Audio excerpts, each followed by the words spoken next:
So just to review the sliding filament theory that produces a muscle contraction, an action potential travels down the neuron axon, and at the terminal portion, it releases acetylcholine. Acetylcholine is a neurotransmitter which travels across the synapse, and it binds with the acetylcholine receptors in the motor end plate. The motor end plate being on the surface of the muscle fiber with specialized receptor sites for the acetylcholine. And then the action potential travels along the sarcolemma and a T-tubule, which is a method that the action potential can be delivered deep into the muscle fiber. The action potential travels down the T-tubule and it causes calcium to be released from the sarcoplasmic reticulum and into the muscle sarcoplasm. Once the calcium is released, it migrates through the sarcomere and it binds with troponin at the sites on the actin, and it shifts tropomyosin, revealing the binding sites so that myosin can now attach to the actin and form cross bridges.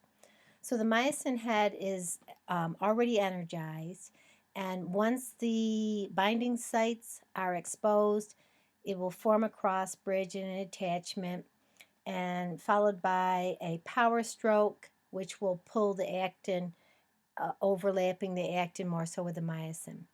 And once after the power stroke, the myosin is at a low energy state, so it needs a fresh supply of ATP to come in, allowing the release of actin and myosin connection.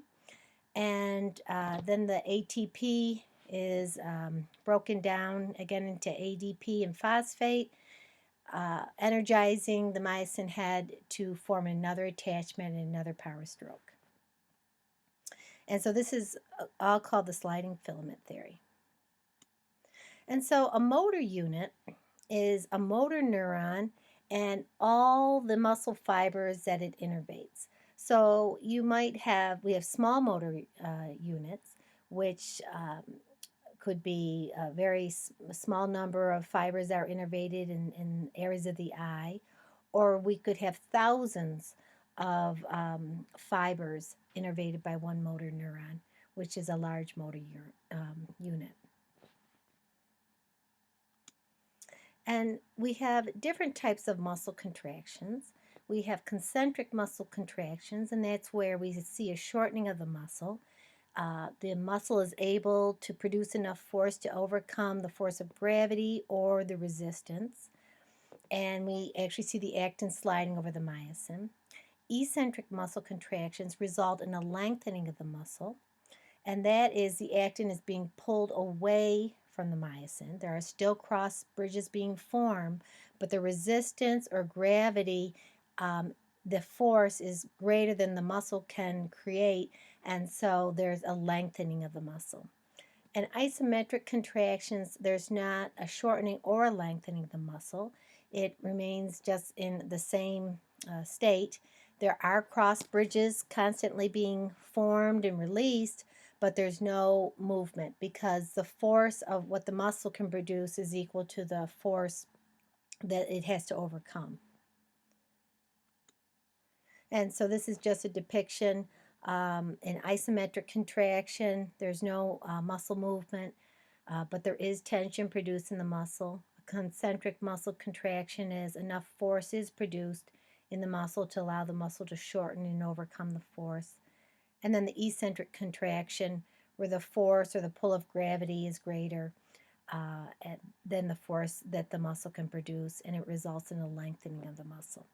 It's the eccentric muscle contractions that are primarily responsible for much of the muscle soreness that we experience after bouts of exercise or lifting, hiking down a hill, things like that. And that's because local inflammation in the muscle with the tearing of connective tissue and muscle tissue. And so how do we increase muscular strength? There's different views, But one belief is what's called hyperplasia, and that's where we actually increase the number of cells in a muscle cell. And then there's hypertrophy, which is increasing the size of the cells. And the hypertrophy is more the accepted belief that we enlarge the size of our muscle fibers rather than increase the number of cells. And atrophy is just the opposite of hypertrophy. It's where we have a shrinking of the size of the muscle fiber. And so that's what we see when someone has not exercised a limb for a period of time, whether it's due to injury or they have not been active in their program. We see a shrinking of the size of the muscle fiber. Delayed onset muscle soreness. It used to be thought, it was believed that it was due to the accumulation of lactic acid following exercise, but now it is believed to be due to that inflammatory response that I mentioned earlier, and within the muscle. And it lasts for 24 to 48 hours, can begin even up to 88 hours after an exercise bout. It's the soreness and the stiffness that limits and decreases our range of motion. It can decreases people's strength and power as well. And it's also primarily due to the eccentric contractions. Some people try to treat it with exercise, with pain relievers, ice, massage, just various nutritional supplements. But it's something that if as people, uh, it's more common in the early onset of an exercise program. And so we have different muscle fiber types. There's type 1, which is considered what we call slow oxidative. And oxidative is the ability to produce energy for the working muscle in the presence of oxygen. Type 2A is what we call fast oxidative glycolytic. So it has this capacity, some moderate capacity to produce energy in the presence of oxygen, but it also has a glycolytic capacity, which is using energy, producing energy without not being in the presence of oxygen. And then type 2X is fast glycolytic. It does not have a strong ability to produce ATP oxidatively or in the presence of oxygen. So when we look at these different types of muscle fibers, they are stimulated for different types of effort. Slow twitch or type 1 muscle fibers, they're aerobic. They have a profuse supply of capillaries. They have a lot of mitochondria for to produce the ATP. And those are usually our steady state, submaximal types of effort. And then the fast twitch muscle fiber produces energy anaerobically without the presence of oxygen. And it's usually a fast, strong bout of effort. But the problem with the fast twitch muscle fibers is that they do fatigue rapidly. Whereas slow twitch muscle fibers are more for endurance, long duration. So when we look at slow twitch muscles, they usually generate less force than fast twitch muscles or smaller fibers. The motor units are smaller, meaning that a neuron will innervate fewer muscle fibers. So when a slow twitch muscle fiber or motor unit is stimulated, there's fewer muscle fibers contracting, so the force production by the muscle is less than it would be for fast twitch. They're also slower to contract. They have a slower, what's called myosin ATPase activity, and that's where ATP is made available for energy for the muscle to contract. And slow twitch, there again, are usually our muscular endurance. We can usually have, We have a steady supply of energy substrates in the form of carbohydrates and fats. And as long as we're getting the needed amount of oxygen and we have the substrates available and we have the ability to deliver the oxygen to the working muscle, it can be a long duration type of activity for this type of muscle. And we usually have the slow twitch fibers in muscles that we use daily and for our functional living, to maintain our posture, our many slow twitch fibers. And there again, they're aerobic or oxidative. We have a lot of mitochondria to produce ATP, myoglobin, which transports the oxygen that's been delivered to the muscle fiber from the membrane into the mitochondria. And then we have a lot of capillaries. It's called capillary dense, in that there's an increased blood supply to the muscle fiber to bring more oxygen, which is then needed for the muscle fiber to produce energy. And fast twitch are anaerobic. There again, they do not need oxygen. It does not need to be in the presence of oxygen to produce energy. And they are larger motor units, so they will generate more force.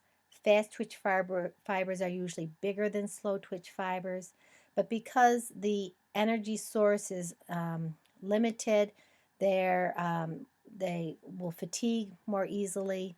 And these are our high intensity efforts. So lifting a heavy weight, a 100-meter dash, and they have not only just larger motor units, but the axons are larger as well. And the impulse travels faster to the muscle fiber. And we have a faster contractile activity because the ATP is broken down faster and made available for the muscle contraction. And so our fiber typing, it is genetically influenced, and that we might inherit in our quadriceps a greater proportion of slow twitch or fast twitch fibers, which then can predetermine an individual's success in more steady state type long distance running efforts or sprinting types of activities.